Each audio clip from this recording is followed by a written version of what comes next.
Okay, ngayon po mga bossing, punta po tayo sa pagpapalit ng password ng ating pong router. O pagpapalit ng password ng ating wifi dito po sa ating Converge, no? Una po, diretso na kagad tayo, no? Sa pagpapalit po ng password natin, usually po kasi ginagawa po ng mga customer o mga subscriber ni Converge, tumatawag po yan sa technical support natin, no? Sa ating hotline. Bali, nagpapaguide po tayo doon. Sila po nagbibigay sa atin ng instruction kung paano po yung gagawin natin. Pero since yung iba po kasi naiinip na sa mga sagot ng ating hotline o technical, kaya minabuti ko na tayo na rin po ang gagawa o tayo na rin po yung magpapalit ng password para po sa ating po mga wifi, no? Okay, ito po yung nakikita nyo. Ang gamit ko po ay CTE. Ayan, yung CTE po natin, yung router natin ay CTE. Dalawa kasi yan, yung luma kasi natin na router na ginagamit ng Converge, yung unang kinakabit po nila ay yung Huawei. Ngayon yung pinakabago, yung CTE. Ang una po natin alamin dyan, mga bossing, yung ating pong IP address. Yan po yung una nating papasukin sa ating pong router, no? Yung IP address po natin, makikita po natin yan doon po sa ilalim po ng ating pong mga router, kung hindi nyo po alam.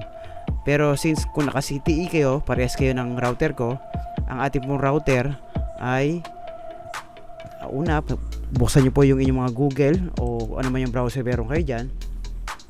Then pasok po natin yung ating IP address ng ating router. Ito po yung 192. Ayan, nakikita nyo, 192.168.1.1. Then enter natin. Yan, ayan po yung makikita nyo. Ito po yung unang login password natin sa ating pong router. Yan, hinihingi po dyan yung username, hinihingi dyan yung password. Hindi po ito yung hindi po ito yung password ng wifi, no? Pagpasok pa lang po ito sa ating sa ating user interface ng ating router. Ang default po niyan, mga bossing, yung username natin is user. Yan, user lang yan. Yung iba root. Kumbaga, ayan, user dyan. Yung iba naman root. Yan. Yan po yung mga default niyan, default na username. Tapos yung password niyan, parehas lang din. Kung ano yung username mo, yun din yung password mo. It's either user or root. Yan. Dito root din, ganyan. Root. O kaya dito user. Tapos dito user din. Yan. Yan, user yan. Yan po yan, mga bossing. Then login nyo lang po yan. Ayan, makakapasok po yan. Pero sa akin po kasi, user information is error, please input again. Yan, ma-error siya kasi nga po binago ko na rin po yung password dito. No? Hindi na ako gumagamit ng user. Pero yung username ko, user pa rin. Pero yung password ko kasi binago ko na rito. Pwede nyo rin po kasi baguhin to para hindi lang para kayo lang po yung nakakaalam ng password sa pagpasok po sa configuration ng inyong wifi, no, ng inyong router. Yan.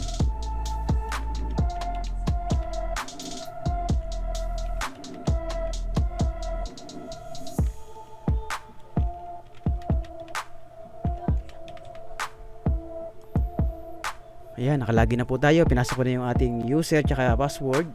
Ayan, para hindi po tayo malito, punta na kagad tayo. Dito po nakapokus lang tayo sa sa pagbabago lang ng password ng ating wifi. Kasi ginagawa natin 'yon, binabago natin yung password. Pagka yun, marami nang nararamdaman natin, marami nakakonect no sa atin. Medyo mahina. Kasi yung iba kasi mababait na kapitbahay, binibigay ang password ang wifi. Yan, ganun po. Yung iba kasi bibigay mo yung password tapos ipapamahagi naman sa kabila o sa kapitbahay nyo, no? Kaya yun, madami yung nakakonect. Kaya ito, gagawin natin, babaguhin natin yung inyong password ng inyong wifi. Yan, ang gagawin nyo lang, ito po yung una yung makikita, no? Yan po yung under po tayo ng itong WLAN na to, yung wireless LAN yan, wireless LAN tawag dyan. Yan, dito po wala tayong babaguhin dito, no? Yan, wala tayong babaguhin dyan. Ayan po, wala po kayong gagalawin dyan. Otherwise po ay baka magkaloko-loko po yung configuration nyo. Kaya make sure nyo po na wala po kayong gagalawin dito, no? Punta lang po tayo dito sa SSID. Click natin yan. Yan, nakikita nyo po SSID. Yan. Itong SSID, ito po yung kung gusto niyo namang baguhin po yung pangalan ng inyong Wi-Fi. Hindi pa to yung password, no. Yung pangalan pa lang, no, kung gusto mong baguhin. Yung maaring pupunta kayo rito sa may SSID name. Yan. Sa akin kasi yung pangalan ng Wi-Fi, ang pangalan ng Wi-Fi ko, yan. Yan, hindi ko na binago yan. Pwede niyo baguhin niya kung gusto niyo. Pwede niyo gawing pangalan niyo. Yan, pwede niyo baguhin yan. Lagay niyo yung pangalan niyo. Yan. Ganyan po yung gagawin niyo, no? Kung gusto niyo baguhin din pati yung pangalan. Make sure lang din po bago niyo baguhin po yung inyong Wi-Fi password. Tapos balak nyo rin palang baguhin yung inyong Wi-Fi name. Dapat po baguhin nyo muna yung SSI, baguhin nyo muna yung pangalan ng Wi-Fi nyo, no? Bago nyo baguhin yung Wi-Fi password. Kasi hindi mababaliwala rin po yung yung binago nyong password kung after po nito ay magbabago rin po kayo ng Wi-Fi name. Kaya make sure unahin nyo, magbago lang din po kayo ng Wi-Fi name nyo. Yan. Ito, yung Wi-Fi name. Para kung ano man yung gusto yung pangalan ng Wi-Fi nyo, lagay nyo rito. Okay? Pero ako, hindi ko na siya binago, kaya hinayaan ko na lang siya. Kaya, gagawin ko na lang, babaguhin ko na lang po yung password ng ating pong Wi-Fi. Yan. Click nyo lang dito yung security. Yan. Ito yung una, basic, then SSID. Dito po tayo sa security. Diyan tayo pupunta kung gusto nyo baguhin yung inyong Wi-Fi password. Yan, dito po. Yan, nakikita nyo ngayon to, yung mga dot na yan, yung mga bilog-bilog na yan. Ayan na po yung inyong password ng Wi-Fi. Yan, kiklik nyo lang yan para makita nyo kung ano yung password niyan. Ayan. Yan, ito yung password ko. Pwede nyo baguhin yan kung ano gusto yung password. Pwede nyo baguhin po yan. Ayan. Ayan. Lagay nyo po dyan kung anong password na gusto nyo. Diba? Yan. Then, after po yan, na ilagay nyo na, make sure nyo lang po isasubmit nyo yan. Ayan. Submit.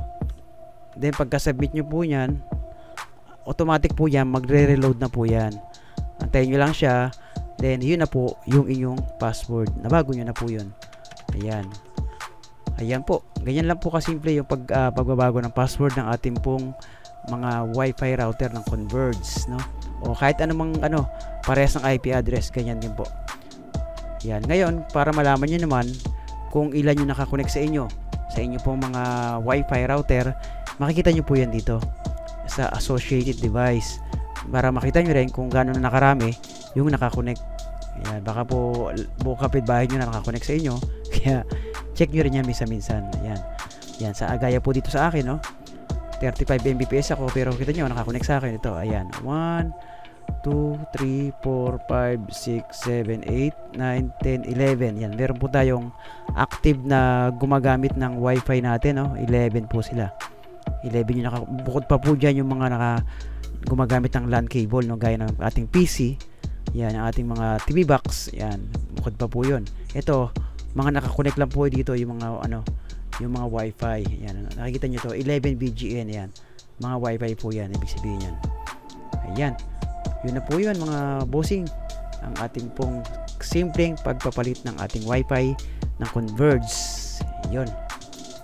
Okay, yun na po. Maraming salamat and love you.